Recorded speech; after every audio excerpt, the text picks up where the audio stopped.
Previously in CardioSource World News, we have talked about the fact that the data police are watching you. It is creepy, it is obsessive, and it is probably something you're going to have to get used to.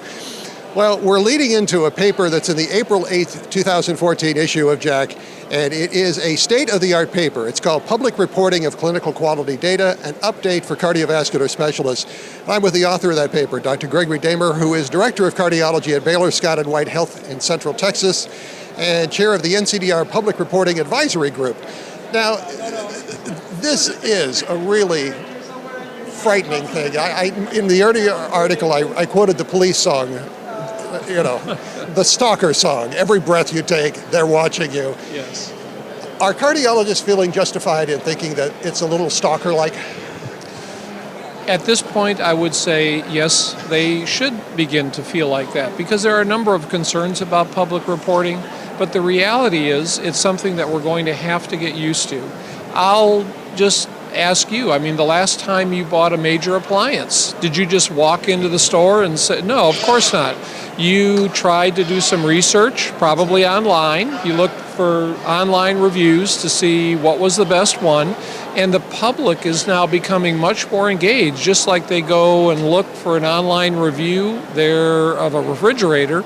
They're now starting to demand that kind of information. But I trust Consumer Reports. Where is some of this data coming from that's out there? Well, that's a problem because there's lots of sources of data. There's highly valuable sources of data, and actually within the NCDR, we are trying to provide that. We are starting to very cautiously roll out some public reporting of NCDR data. We've been challenged to do that, and we're going to meet that challenge. The problem is there's a lot of information out there which isn't exactly good information, and it's very confusing to the public. So the challenge, I think, moving forward is to provide good information, quality information that the public can trust. And, we're hoping that within all the data, the 25 million records that are within the NCDR, that we'll be able to pull out information that'll be helpful to the public. There's huge challenges in doing this, but that's the goal. Since everybody may be a little depressed after all of that, what's the good side? What's the value of having all this data, and how is it going to help us? It's a great question.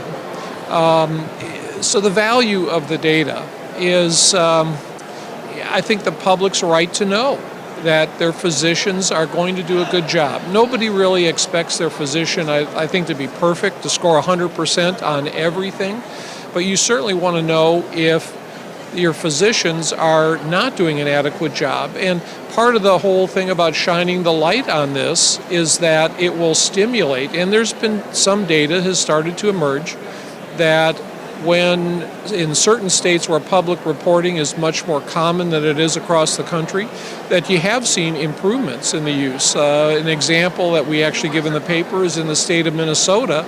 They publicly report certain things like the use of aspirin in patients that need to have aspirin, and showed really a dramatic improvement in the use of aspirin once they started publicly reporting this because people started paying attention to it. There's lots of positive things that can come out of it, but we have to be very cautious because there can be some unintended consequences of public reporting.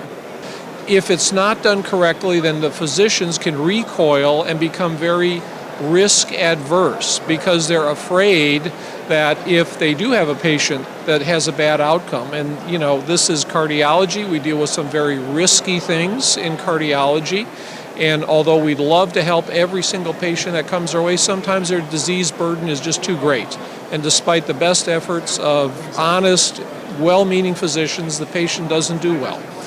And you don't want to have that affect you in a very adverse way. And sadly, we have seen several examples in certain states where physicians have become very risk adverse, either in the realm of doing bypass surgery or doing PCI, when their results are publicly reported without a clear understanding of what they mean. If you have some of that information about you out there, how can you fix it? How can you correct it? How can you live with it? Well, I think the important thing is it's not a matter of fixing it. It's a matter of the people that are charged with doing the public reporting do it with the highest degree of accuracy that they possibly can. And that isn't always being done in some circumstances. So I think the challenge is getting the data out there and then expressing it in meaningful ways to the public so they can understand what it really means. And that's a real challenge. And then trying to do it in a fair way. And giving the physicians a chance to see the information, the physicians or the hospitals a chance to see the information ahead of time before it's actually put in some public forum. Now, a couple years ago in JACC, there was a wonderful paper that looked at a facility that was in trouble because of their ICD results. And it turned out that they really weren't having any trouble. They were coding it wrong. Right. So one of the ways you can protect yourself is make sure you're coding correctly. Oh, absolutely. Absolutely. And so you have to, but it was a painful experience for that facility, I'm sure. But it also was a valuable lesson to all facilities that, make sure that whatever information is reported is done correctly. So this paper is coming in JACC, and it's the April 8th issue.